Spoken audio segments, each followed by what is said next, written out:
বন্ধুগণ সবাইকে নমস্কার। আজকে রান্না করব দেশি মুরগি। এখানে 2.5 কেজি মাংস। মাংসগুলোকে ছোট মুরগি আর কি। আমার নাতি আবার বড়টা খাইতে পারে না, তাই ছোট মুরগি। তার সঙ্গে দেব আলুগুলো একটু ভেজে তারপর আমি রান্না শুরু করব। দেখেন আমি কীভাবে রান্না করি।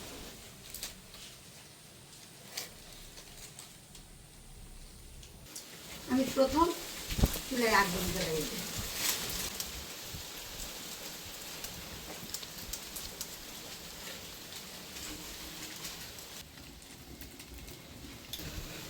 চুলায় আগুন জ্বলছে, এখন আমি দেব কড়াই। ঠিক আছে, এখন আমি দেব আলু ভাজির জন্য সরিষার তেল দিয়ে দেবো। আলুগুলি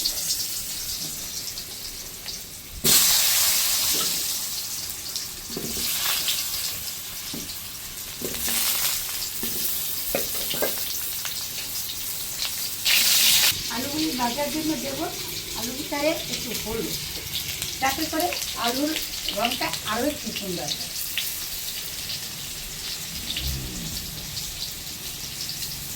দেব সামান্য পরিমাণে একটু লবণ।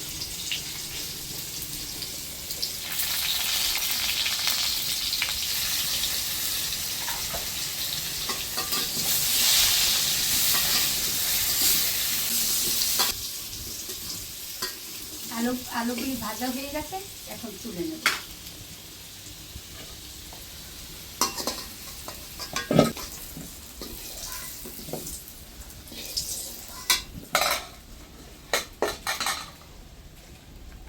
কষাবার জন্য দিয়ে দেব আবার সরিষা।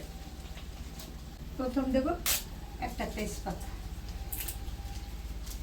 সঙ্গে দেব 2টো শুকনো মরিচ, দেব 4 টুকরা দারচিনি, 3টা এলাচ, 3টা লবঙ্গ আর কিছু জিরা।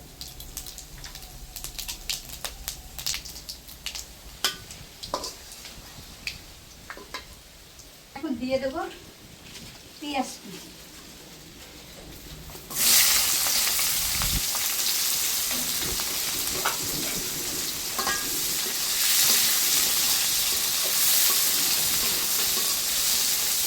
পেঁয়াজ কুচিগুলো লালচে করে একটু ভেজে নেব। এটা ভাজা হয়ে গেছে, লালচা হয়ে গেছে। এখন দিয়ে দেব আদা,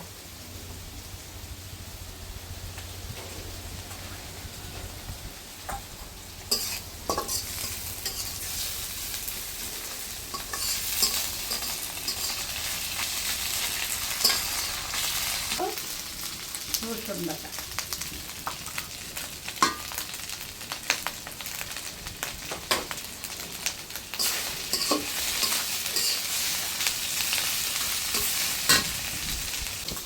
এখন দিয়ে দেবো একটু জল।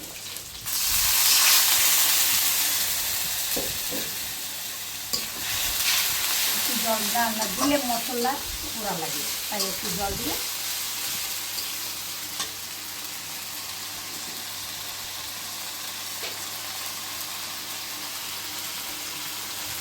পরিমাণ মতো দেবো হলুদের গুঁড়ো,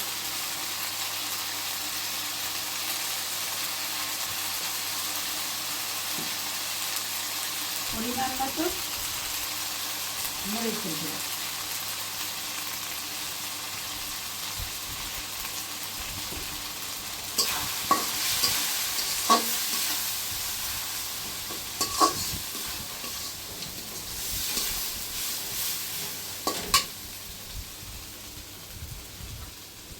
স্বাদ মতো লবণ,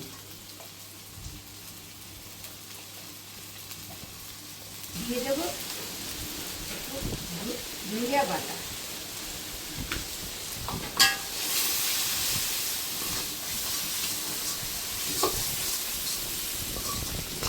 মশলাটা খুব সুন্দর করে কষানো হয়ে গেছে। এখন আমি দিয়ে দেব মাংস।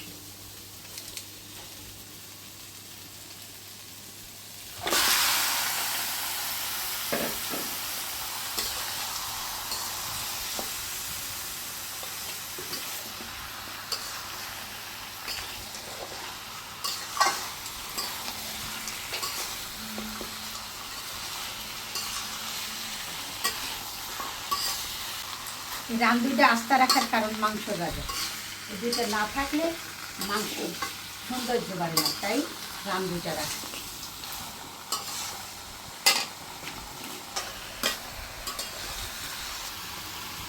ছোটো মুরগি, এই জন্য আলুগুলো কষানোর সঙ্গে সঙ্গে দিয়ে দেবো, নাহলে ভালো সিদ্ধ হবে।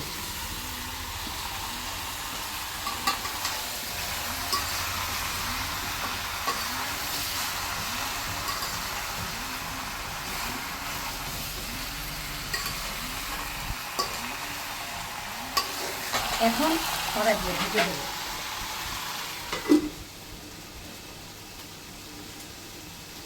এখন সরাটা তুলে নেব।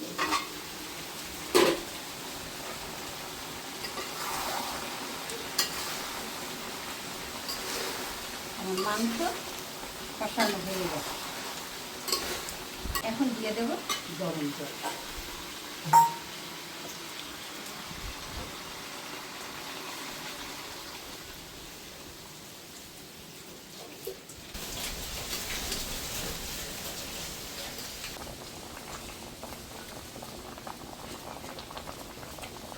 মাংস হয়ে গেছে, এখন একটু জিরা দারচিনি বাটা একটু দিয়ে দেব।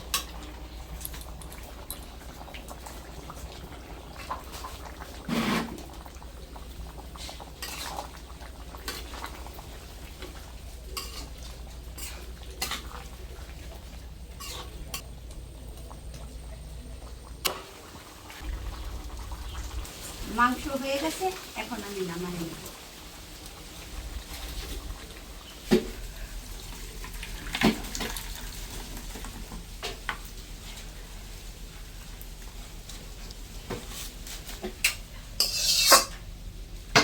হয়ে গেছে, দেখেন আমার রান্নাটা কেমন হয়েছে। আলু, মাংস, রসা সব মিশে একাকার, এমন সুন্দর রান্না করেছি, মনে হয় দেখলে আপনাদেরও খেতে ইচ্ছা করবে। আমি তো খাবোই, তবে আপনাদের দাওয়াত রইল, আসবেন, আমি যে মাংস রান্না করছি খাবেন এবং বেড়াইতে রয়ে যাবে। আর আপনাদের সবাইকে আবার একবার ধন্যবাদ দেবো এই জন্য যে আমার পাশে থাকেন। আর যদি ভালো লেগে থাকে তবে লাইক করবেন, শেয়ার করবেন, কমেন্ট করবেন এবং সর্বক্ষণ আমাদের পাশে থাকবেন। সবাইকে আবার নমস্কার।